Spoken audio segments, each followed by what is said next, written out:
to a special edition of the Darden Admissions podcast. I'm your host, Brett Twitty, and you are listening to a new episode. On this episode of the podcast, I'm excited to share the audio recording from a recent Women at Darden office hours conversation featuring Professor of Practice Carolyn Miles and Senior Assistant Dean of Admissions Donna Clark. Carolyn, as you may be aware, is a Darden alum, and she is also the former Chief Executive Officer of Save the Children, an organization that gives children in the United States and around the world a healthy start, the opportunity to learn, and protection from harm. This conversation covers a lot of ground. As you may be aware, Donna and Carolyn were both instrumental in the recent Women's Summit that took place at Sands Family Grounds, Darden's grounds in the Washington, D.C. metro area. I think you're really going to enjoy this conversation. So without further ado, here's the audio recording from a recent Women at Darden office hours conversation featuring Carolyn Miles and Donna Clark. Carolyn, thank you so much for being here. Thank you, Donna, and great to be with all of you from everywhere, it looks like. Yes, thanks for joining us. And I'm going to jump in with your recent transition back to Darden. You recently did return to Darden as a professor of practice, and as I said a minute ago, senior advisor to the dean, executive fellow, have already led a really successful Women's Summit. Could you tell everybody sort of what prompted you to make the transition back to Darden? Sure. Well, thanks again, Donna, and great to be with you all. You know, Darden was a really important part of my preparation for my work at Save the Children and in many, many other iterations. And when I had the opportunity to come back, I thought a lot about purpose. And for me, purpose has always been really important in the decisions that I've made along the way in terms of my career. And I knew that I could do something and add some value by coming back to Darden. And there were two kind of major things that I wanted to do. One is I wanted to teach, and particularly maybe in courses that wouldn't be maybe the classic MBA course load. So I'm teaching kind of 3 electives for second years. I'm teaching a course called Managing Sustainability from the Inside Out, which is about sustainability, just as it sounds, but also about it from the corporate perspective. And I know we'll talk a little bit later about some of the other things that I'm doing that led me to that. But Managing Sustainability, the second course is about CEO leadership.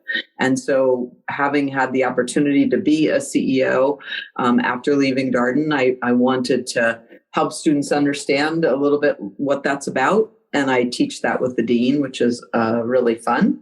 And then my third course actually that I'm introducing this spring is humanitarianism. And it's about the role of business in humanitarian action. So think about kind of responding to natural disasters or war and crisis. And I've really seen that change over the last 20, 25 years that I've been working in that space. So I wanted to teach a course there as well.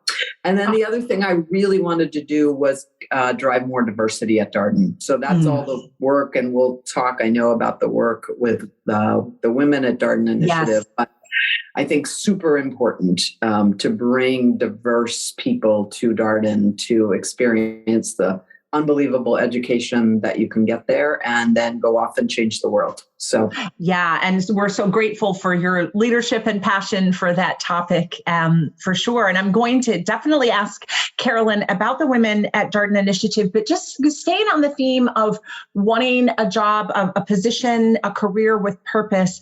I've heard you tell a really interesting story, and I believe it took place in the Philippines. Yeah.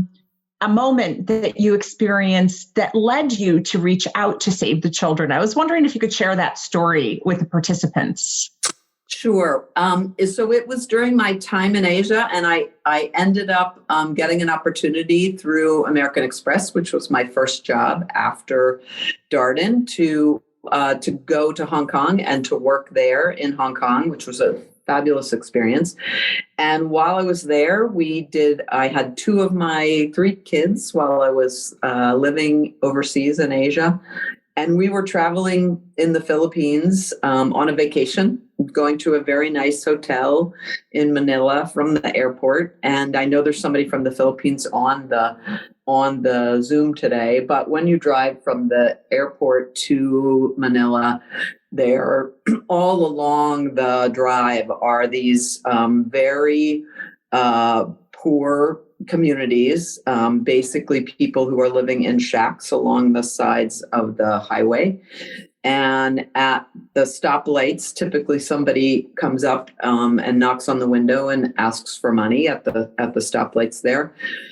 And I had the experience that a woman came up to the window. I was holding my son, who was probably my second son, maybe a couple months old. And a woman came up to the window, and she was also holding a baby in her arms. And, we looked at each other through the window, and I have to say, my thought was, I'm sitting here in this air-conditioned car going to this beautiful vacation with my son, and he has every opportunity in the world. And the baby that this woman was holding had virtually no opportunities. I could see where they lived. I could see the conditions in which they lived. And I thought that is a fundamental kind of something that is really just unfair. It's an injustice that really stuck with me. And so I started doing some volunteer work while I was in Hong Kong. And I decided that when we went back to the US, which was probably maybe, 8 or 9 months later, that I really wanted to do something to see if there was a way I could impact that injustice. And I didn't quite know what that was, but it turned out to be going to Save the Children and taking my skills to Save the Children. And I thought I'd do that for a few years. And 22 years later, I retired from Save as the CEO. It's a really powerful story and really speaks to your empathy in that moment and how powerful that moment was for you. Can you tell the audience a little bit about your career at Save the Children? What were the highlights? I know you were there for over 2 decades and served as CEO for a little bit over a decade, if I recall correctly. But can you talk a little bit about your trajectory at and then as CEO at Save the Children? Sure. I think one of the things that gave me the confidence, frankly, to move to move from business where I'd been working for about 10 years into the nonprofit sector, was the sense that there was a lot of value that I could bring. There was a lot of things I knew how to do that I could transfer to Save the Children. And that turned out to be very true. I was initially doing really a marketing job where I was bringing in entry-level supporters to Save the Children. And there was a lot of things I learned at American Express and even at Pacific Coffee Company, which was my kind of second gig in Hong Kong with a Darden classmate, by the way, but very transferable. And so I found that, and it was good that I had transferable skills because the nonprofit world was very different for me, and trying to figure out kind of how it worked took me a little while. But I quickly was able to add value at Save the Children. And the mission, I just fell in love with the mission of the organization. And it's basically to do 3 things. It's to make sure that every child actually survives to the age of 5 and beyond. And unfortunately, there are millions and millions of kids who are dying before the age of 5 around the world. To make sure that every child has a basic primary education and they get a basic education. And thirdly, to be protected from harm, whether that's in war or natural disasters. And so there's a big emergency response piece that Save the Children does too. So I fell in love with the mission. I moved up through the organization, got more and more responsibilities. And then after about 6 years, I became the COO of the organization. And that was great training because I really got to see every part of the organization at that point in time. And I traveled very extensively. I visited between my 2 decades at Save. I traveled to about 92 countries. So wow. I really got to see everything that we did. And after about 6 years as COO, I became CEO. And that's where I, again, got to lead the organization in terms of the mission that I just talked about.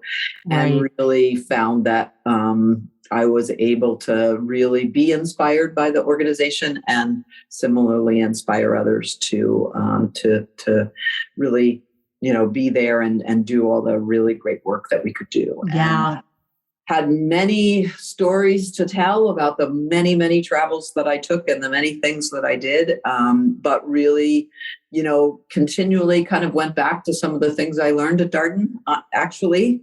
And kind of running a big global nonprofit is very much like running a big global company. So there are a lot of business skills that are super helpful, but also all those, what we used to call organizational behavior, we now call leadership organization and leadership behavior. But that work really came back to me, I think, and was super useful during my many years at SAVE. Yeah, I'm gonna ask you in a moment how Darden prepared you for that position. But before I do, I know you were highly successful in your tenure as CEO of Save the Children.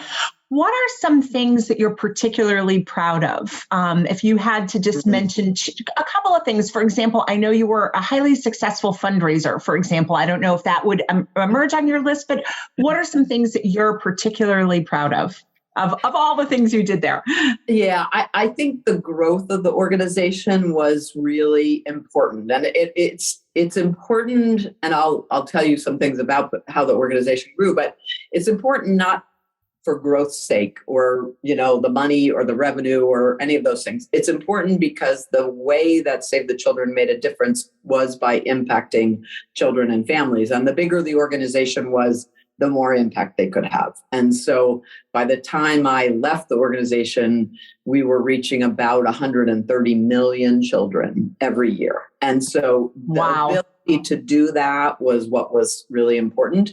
And that did mean two things. It meant really growing the organization in terms of people. So I'm really proud of our ability to attract really unbelievable people. And if you went out to a Save the Children office and you met the people that worked in Nepal, for example, these were people, and most all of the staff were from that country. They weren't like Americans or Brits or some, that we sent out. They were people from that country. Many of them were very accomplished. They were doctors, they were lawyers, they were engineers, they were, PhDs, but they chose to come to work at Save the Children for, frankly, they could have earned a lot more money doing other things. But they came to work at Save the Children because they believed that organization could actually change the trajectory for their country. And so I'm really proud of the ability of the organization to attract these fantastic people, because that's how we made change. We didn't produce, a widget or anything else. We produced change for children. Yeah, and made an impact. The only way we could do it was with great people. So that was one thing. And then we did grow the resources for the organization. When I came, it was about $140 million organization. And when I left, it was almost $900 million organization. It will be $1 billion organization this year. Wow. And again, it's not about the money. It's about what the money can make happen. Sure. And the resources that can be used to really make fantastic change. Yeah, so and obviously I'm very when proud of that growth. Oh, absolutely, as you should be. You mentioned a little earlier how well prepared you felt, or that Darden, you really relied in part on some of the preparation that you had at Darden. Can you talk a little bit more about that, or maybe give a couple of examples of things that you took away from the Darden experience that helped prepare you for that enormous role? Yeah, absolutely. So I was not a business major in college. I was an animal behavior major. So I did not have a lot of business background. My first job was in sales. So, and that was actually a good fit with animal behavior, but I didn't have a lot of business background. So one of the things that Darden really helped me with was kind of filling out that set of business skills, because when you go to Darden, your first year, everybody takes something called the core, which is, whether you're a finance person or a marketing person or a salesperson or whatever you are and whatever you were before Darden, you all come in and you take the same things. And for me, that was incredibly valuable to get those accounting skills, the finance skills, more of the marketing skills that I didn't have, and really get that background, and also to hear from so many of my classmates. And that's one of the things that makes Darden stand out is the case method is all about getting diverse voices in the room to get involved and talk about the business situation that you're talking about. And so that was a great way for me to learn those fundamental skills. And then we had some unbelievable professors that really talked about what I would call more the soft skills. So the organizational behavior kinds of work that, you were going to come across in terms of leading teams and in terms of inspiring others and in terms of understanding motivations of people that you worked with. Those were really great skill sets that I've used over and over and over again. I came to appreciate many of the fantastic faculty at Darden much later. And actually now I am teaching a course on sustainability that is based on Ed Freeman's stakeholder theory. So When I went to Darden, we all talked about maximizing shareholder wealth. That's what it was all about. And Ed Freeman was there when I was there talking about stakeholder theory. And of course, today, that is what we all really believe when we think about things like sustainability. And I teach his theory in my class. So wow. Talk about a full circle experience. That's amazing. It's Thanks. Kind of crazy. So thanks. Really those fundamental skills, so important. Yeah. Amazing. Shifting gears just a little bit, you play a pivotal role in the Women at Darden 2.0 initiative, including the inaugural Women's Summit that was hosted very successfully last weekend in Roslyn. And we'll get to that in a moment. But could you share with the audience a little bit more about the Women at Darden 2.0 initiative and the impact that you're hoping that work will make? I know you mentioned very early in the webinar your passion to improve diversity at Darden. Sure. So, I think through my experience at Save the Children and years of working, one of the things that I have become very convinced of is that having women in positions where they can make decisions and make a difference is really important. I certainly saw that in spades at Save the Children. We worked with mostly women on our programs, because if you want to have an impact on children, you work with women and mothers. And if you want to change a country's trajectory, you work with women. So I really came back to Darden with that belief. And as I look, at the top of business in the US, we still do not have enough women leaders. I think the CEO percentage in the Fortune 500 is something like 8%, and women are 50% of the population. So we have a long way to go. So I come at it from a real kind of, we need to drive this change. And I also believe, having now being back and teaching at Darden, that having those diverse voices in the room, not just women, but lots of diversity in the classroom, makes for a much richer discussion, a much better learning outcome, a much, better kind of in-classroom experience. So Women at Darden is about 15 different things that we are trying to do. And it starts with just attracting more women to business education in the first place. So if we could get more women interested in business education, right, we'd have a better chance to get parity at places like Darden. So that starts with kind of being out there talking about business education. Then, of course, we'd like them to come to Darden because we think, and I believe, we have the best experience once you get to Darden. So there's a lot of efforts at Darden in the classroom experience. We need more cases about women in business. We need faculty to kind of understand how you draw all those diverse voices out in the classroom. We need to prepare women for all the different careers and directions that they want to go in. I think I'm safe to say that the women at Darden go into a much more diverse set of careers than our men graduates do. So a lot go into nonprofit, a lot go into the government sector, a lot go into business, obviously, but preparing women for that variety of roles that they seek, and preparing them to be, leaders at the C-suite level in whatever organization they go forward into, I think is really important. So it's about 15 different things, all sorts of different bits and pieces that we work on for Darden. Great. And then one of those 15 things was introducing a women's summit to the Darden experience. And thank you for your leadership in making last week's Women's Leadership Summit so successful. It was an amazing event. Everyone that was housed in Roslyn, Virginia, bringing together thought leaders, our alumni, students, prospective students. Can you share with the audience some of the highlights of the Women's Summit? Sure. So I think our biggest highlight, we kicked it off. The first of anything is always a challenge. So we were able to have a really fantastic event. And we had, as you said, we had prospective students, current students, alums, and just some women leaders in DC. And so we wanted to, first of all, get the word out about what is Darden for those that didn't know what it was about, and give them a sense of kind of what Darden was all about. But mostly what we wanted our participants to be able to do is to come to a day that was really about allowing them all to think. We called it the Great Reinvention. So allowing them to think about, what does that mean for me right now?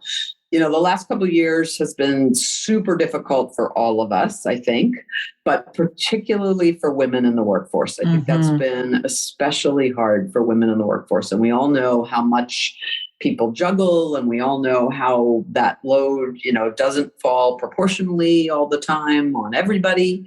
And so it really was a moment to kind of sit back and say, what do I want? And to really learn. So we had skills building sessions on navigating critical conversations, on ethical dilemmas, on creating belonging. We had sessions that were industry specific. So women in venture capital and private equity, women in tech, women in media. We just had a great group of people that came to speak. And these are women they were almost all women. We had a few good men, but mostly women that came to talk about their experiences. And it was moderated by the faculty at Darden, who are fantastic and were able to really bring out some of these rich lessons. I don't know that we could have come up with a better keynote speaker. Connie Hallquist was our keynote. She's currently the president of Garnet Hill, which is a big online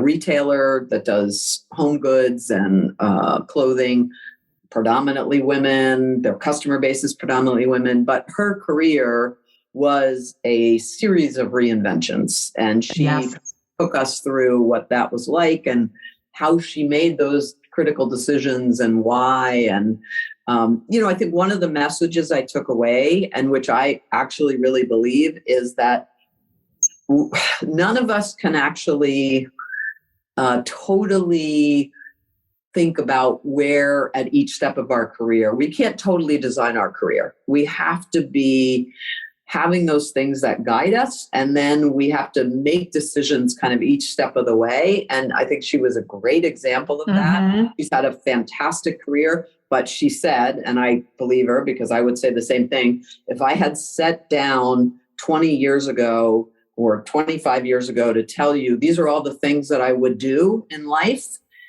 there's no way I would have ever imagined what I actually did do.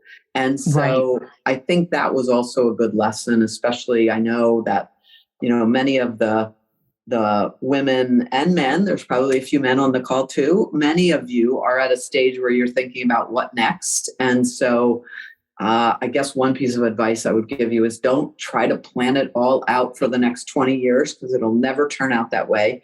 But do have some kind of North Stars. And I think she really demonstrated that in a big way. Yeah, that's such good advice. And I think the speaker on Saturday, and Angelica Alam, had a similar message that she also has had a successful career. And in every case, she was poached by a client or somebody that she interacted with. The last time she applied for a job was when she graduated from Darden. So it's just very illustrative of the opportunities that are going to present themselves to women MBAs. There's such a high demand. So great advice. Shifting gears a little bit, I know you teach a Managing Sustainability from the Inside Out course, a CEO leadership course with the dean that you mentioned earlier, as well as last year you led a Darden worldwide class to Costa Rica. This year you're leading one to Vietnam. Darden has a long-standing reputation for offering the best educational experience. The school has been ranked number one by The Economist for 10 consecutive years for offering the best educational experience and for having the best teaching faculty. As prospective students are considering Darden, can you share some examples based on either your own experience as an alumna and now as a faculty member about how this manifests itself in the classroom? Sure. I think there's a couple of different elements of why the year after year Darden does end up at the top on that ranking. And the first reason I would tell you is that the faculty here really look at this as more than just, I'm going to go in the classroom and teach. They do an amazing job about that, and I'll talk about that in a minute.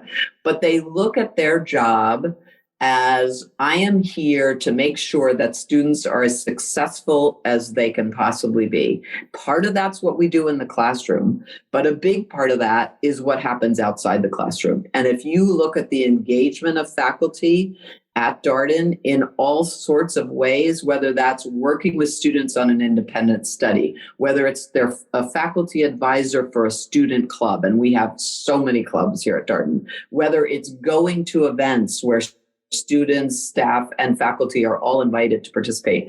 Faculty having a group of students over to their house for a barbecue, right? These are the things that faculty do here at Darden. And that, I think, is a big, big part of what makes it such a special place. And we may get into this definition and idea of community, but that is really special. Faculty don't just say, I go to a class, I teach for an hour and a half, and then I leave, right? Or I do that twice a day, and then I'm out of here. They're here. They talk to students all the time. They engage with students all the time. They advise students. They're interested in their lives. So that's the first thing I would say. The second thing I would say is the way that Darden teaches is really different. It is really different. I experienced it as a student, and now I'm experiencing it as faculty. I tell you, it's a lot harder than it looks when you become a faculty member. So it looks easy-ish when you're a student, but it is not. It is really this idea of case method, every class at Darden has case method, whether you're talking about accounting or whether you're talking about, leadership challenges and skills. It's all done with cases, and most of them are real live cases that are documented, at a business that demonstrates a particular thing.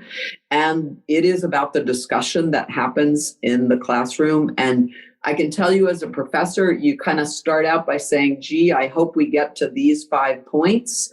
Usually you can kind of guide the discussion to get to some of those at least, but you also end up with a bunch of other points that are really illuminating that you never thought were in this case, and that students kind of bring up as you're going through the discussion. And that is a really amazing way to learn. It is a way that I think for many, many people is a much richer way to learn. It does mean you have to put yourself out there. It does mean that you need to be part of the discussion. And if you don't kind of put yourself out there, your peers and the professor will draw you into the conversation. And that's really because you really want to hear all the voices in the room, and you really want them all to be having that discussion with you. So those two things it's much more than a job for faculty, and the faculty are so good at this case method. I think those are the things that make it just an amazing, amazing experience. Yeah. Great. And I see so many good questions coming in from the audience. I'm going to ask Carolyn one more, and then and I'm going to transition to all the great questions that are coming in. Darden, you mentioned, is so well known for having such a strong community. Can you tell the audience maybe one or two of your favorite elements of the Darden community? Sure. Oh, there's so many. And I think that's something that's really grown since I was here at Darden a long, long time ago to now. I mentioned the student clubs. There is a club for everything. Honestly, there's, the beer making club, the net impact club, the venture capital club. They're just so varied. The, dancing club. There Aviation. Yeah, right. Sure. So many. But I think one of the great traditions, so on Thursday afternoons, we have something called the cold call, which the clubs will sponsor. So it's basically a happy hour at the end of the day, Thursday. So there are no classes Friday. So it's kind of kicking off the non-class portion of the week. And so it's this time of year. It is so beautiful here at Darden. So we usually do it outside.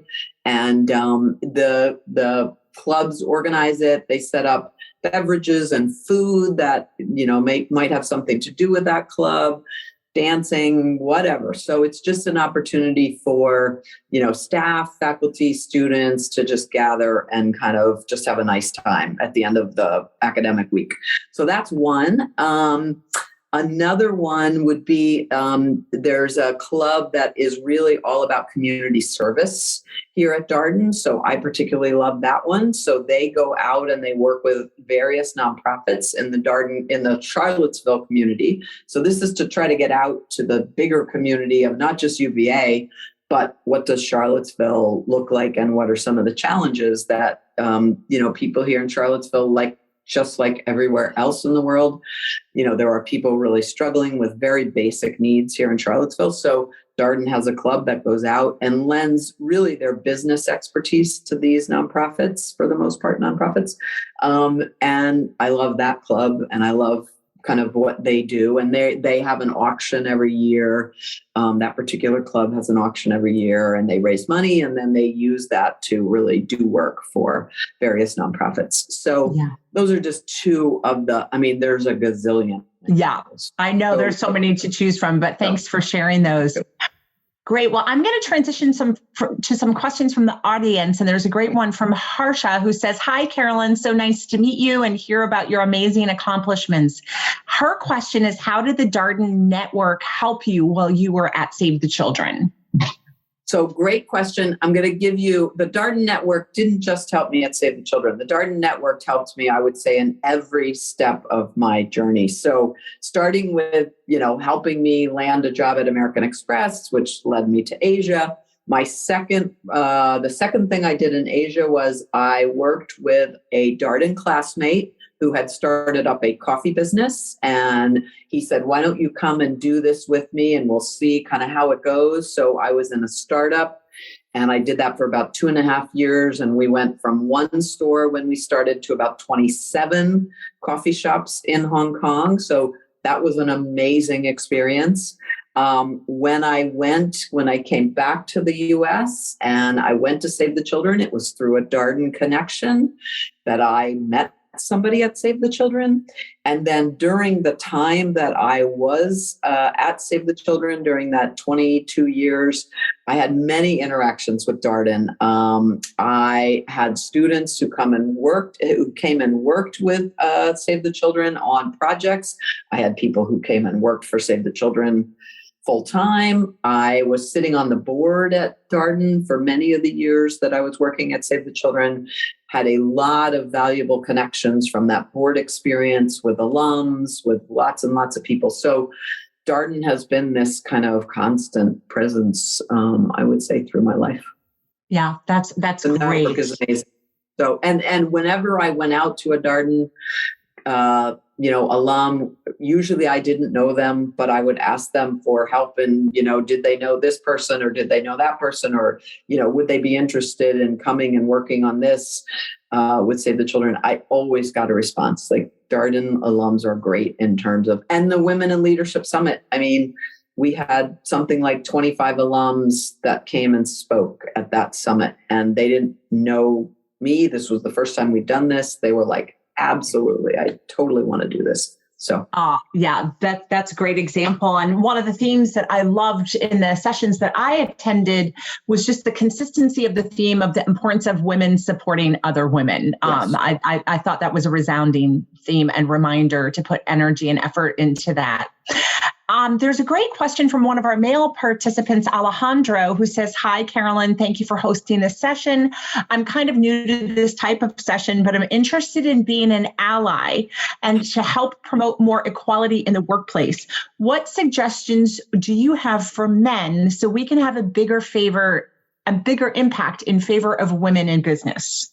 So first of all, thank you so much for asking that question, Alejandro. And we actually do have at Darden, we have an allies group, and they are supporting not just women, but diversity in a larger way as well at Darden. But that ally group, I think, has been particularly helpful in really helping us with the classroom dynamics. So, making sure that every voice in the classroom is heard. And so there is an allies group at Darden. We did actually have some of the allies at the Women in Leadership Summit, for example. We had one who was helping us moderate one of the sessions. But I think in order to change that number that I talked about at the beginning, that 8.4% of women CEOs, we absolutely do need men. And I also would say to you that this is not just about doing the right thing. It is the right thing, but it's also about doing the smart thing.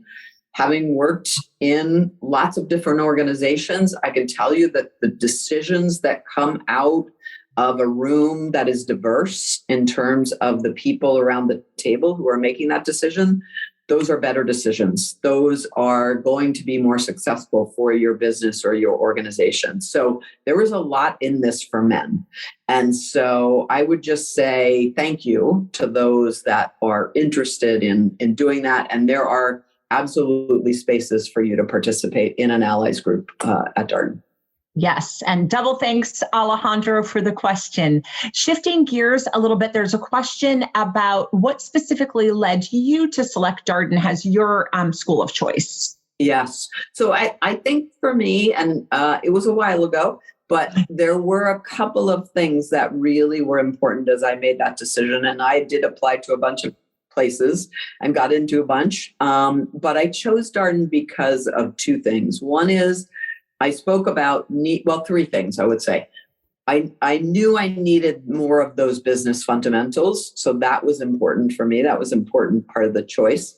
Secondly, I wanted case method because that was a way in which I thought I would really, really learn really well.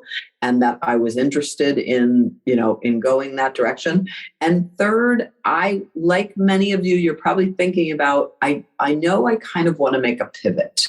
I want to make a pivot to something that's maybe somewhat like what I'm doing, but different or completely different. And I do think Darden is a great place to do that because you really get exposed to an awful lot of different things. And I have talked to so many students who come in at the beginning of the first year. They say, I really wanted to go to Darden because I wanted to, pivot from finance to venture capital, right?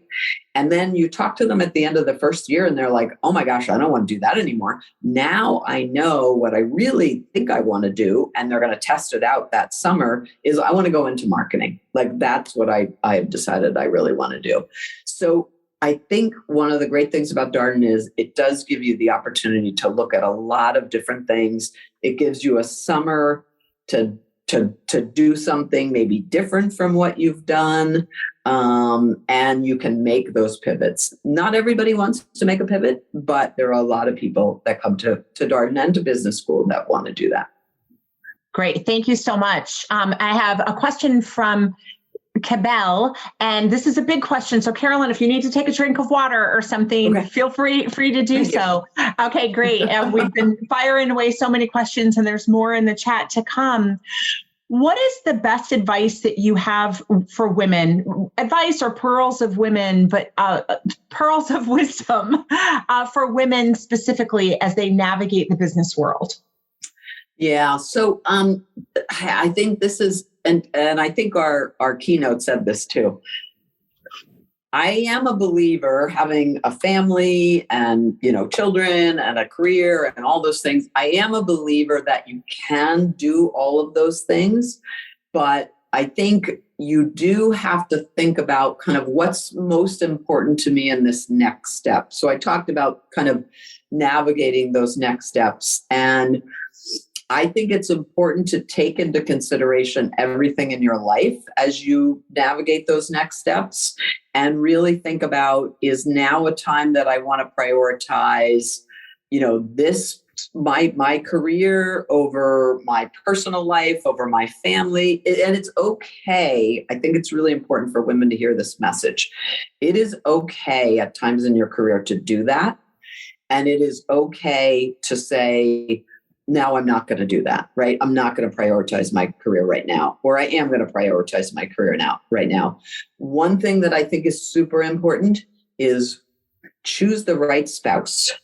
I would tell you, and the right partner, right? Choose the right partner in life. And I was very lucky. I was married to a Darden alum. I did choose the right person. He was super supportive of me all along the way. And we kind of took turns at different stages of our career. And I think having somebody that you can do that with is very important. That's good advice. It's super, super important. And, this is good advice for men too, by the way. Also really important to choose the right partner. But I think for women who want to have a career, that is especially important. I totally agree with that. Looks like you have a former colleague from Save the Children online who says, "Hi, Carolyn, it's Nora O'Connell, formerly of Save the Children. It's so great to see you." She's interested in hearing about the value of an MBA specifically for the nonprofit profit sector, and if the Darden program is more uniquely situated to provide that.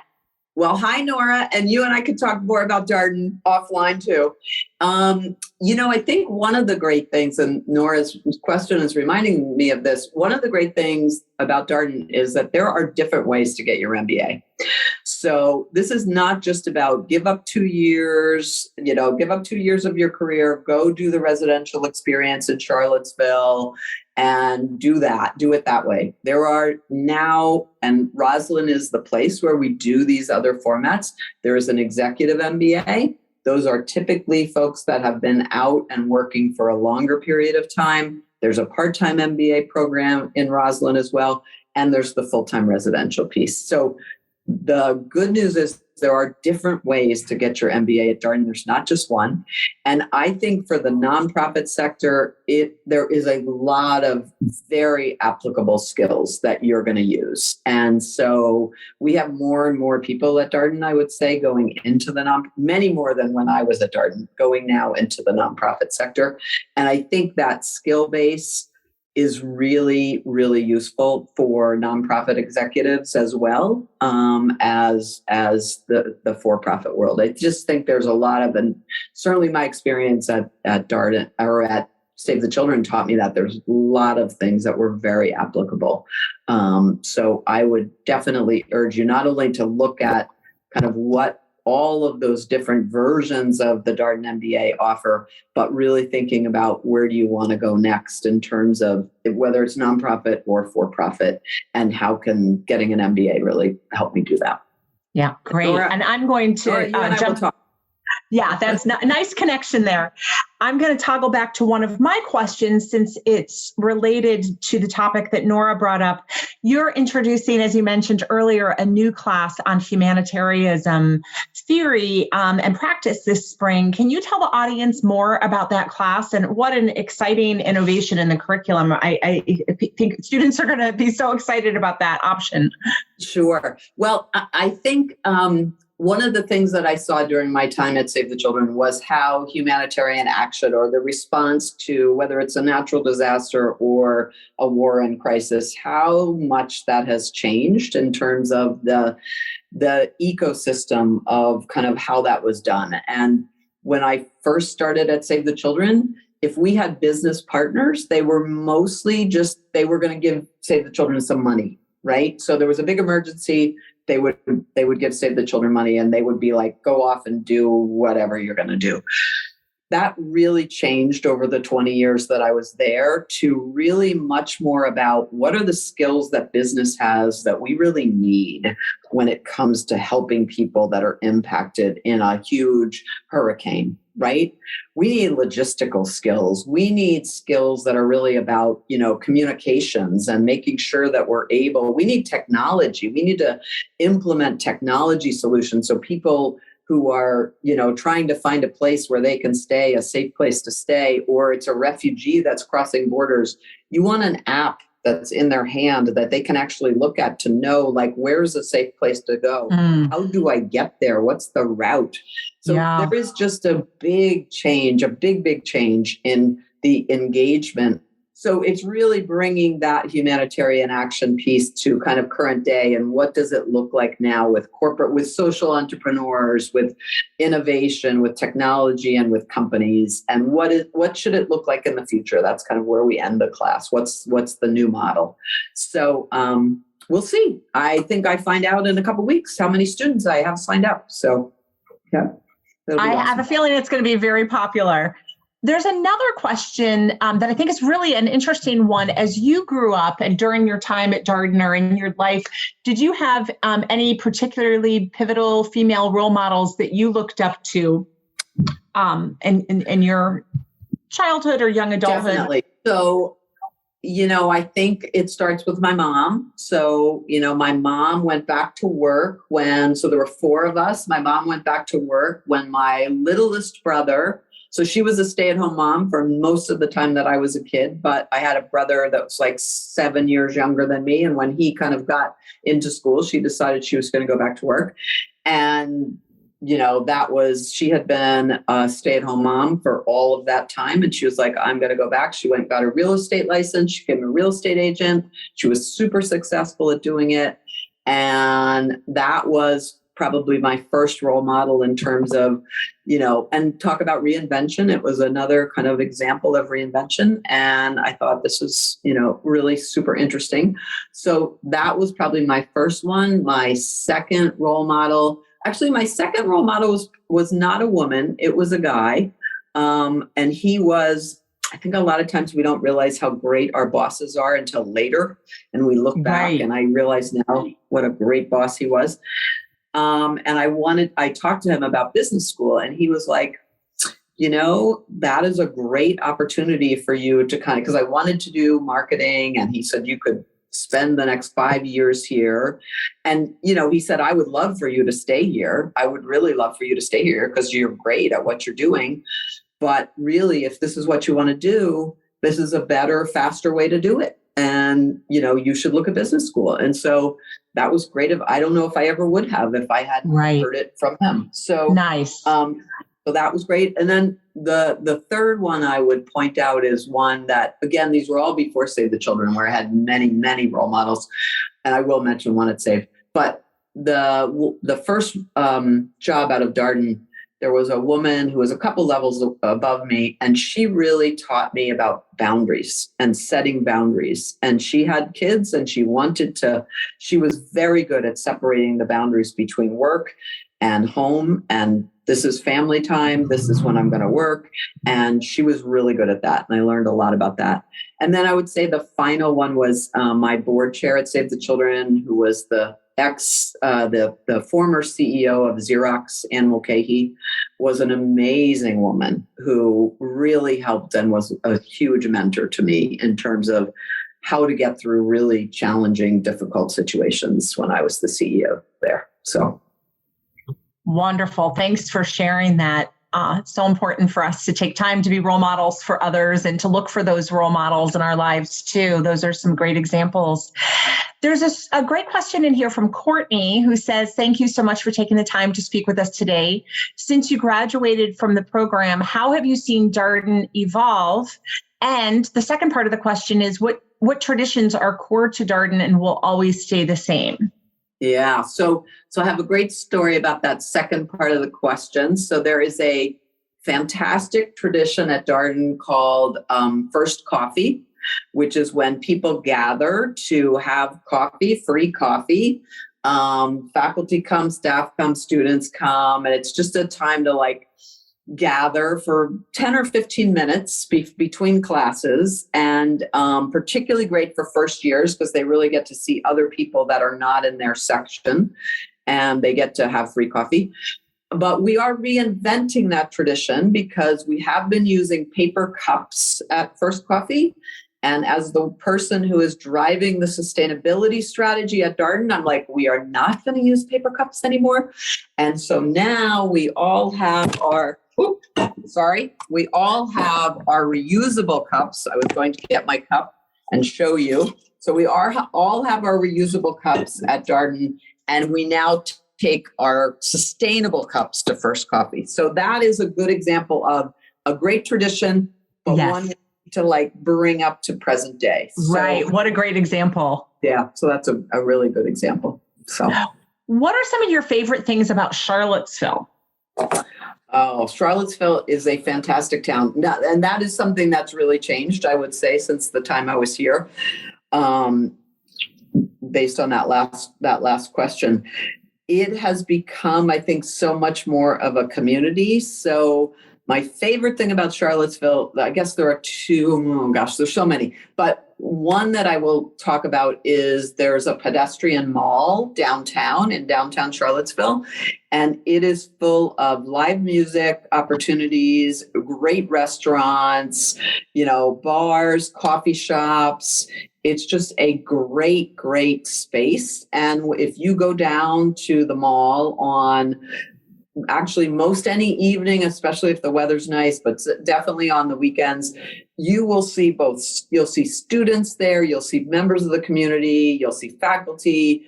So it's just a really nice space to gather. And the amount of live music that we have, options that we have, there's 4 on the downtown mall. There's 4 different venues where you can go almost any night and hear live music. So there's a great music scene. So that's just one of many, many, many things I could talk about with Charlottesville. Yeah, that's my favorite area of Charlottesville as well. I'm glad you mentioned that.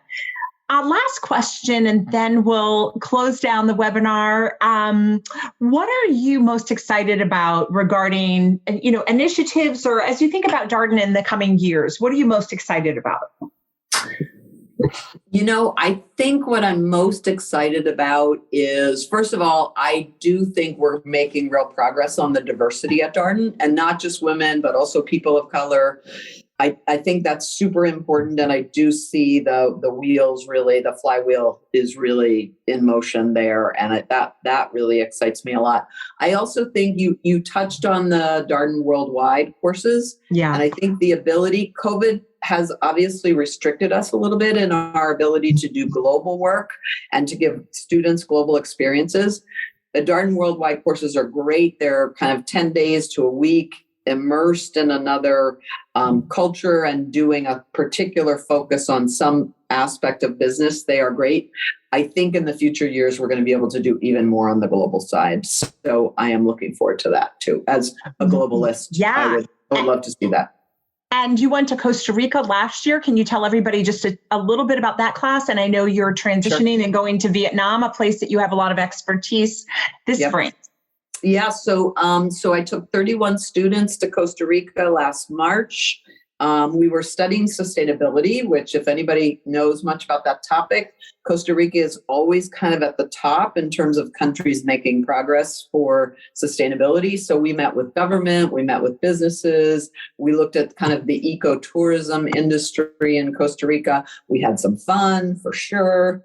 We did zip lining. We did a couple of other things that were, really fun. And Costa Rica is one of only a few countries whose electricity is all powered by alternatives, so renewables. So it was a great opportunity to do that. And we went in March when it was kind of cold and rainy here, and it was beautiful in Costa Rica. And then Vietnam will be this next year, and we're going to look at both of sustainability again and in a lower middle income country and how difficult that is, and then also kind of direct investment and how that's shaping up in a country like Vietnam. So. Great. Oh, wonderful. Well, thank you so much, Carolyn. I always enjoy these webinars with you, and I know our participants do as well. You're always a big hit. Have a good evening, everybody. Thanks, guys. Bye. Bye-bye. And that was the audio recording from a recent Women at Darden office hours conversation featuring Professor of Practice, Carolyn Miles, and Senior Assistant Dean of Admissions, Donna Clark. As always, if you have any comments, suggestions, requests, anything you'd like for us to cover here on the podcast, we're all ears. We can be reached at Darden, that's DARDEN, @virginia.edu. Till next time, stay safe, be well, and thanks for listening.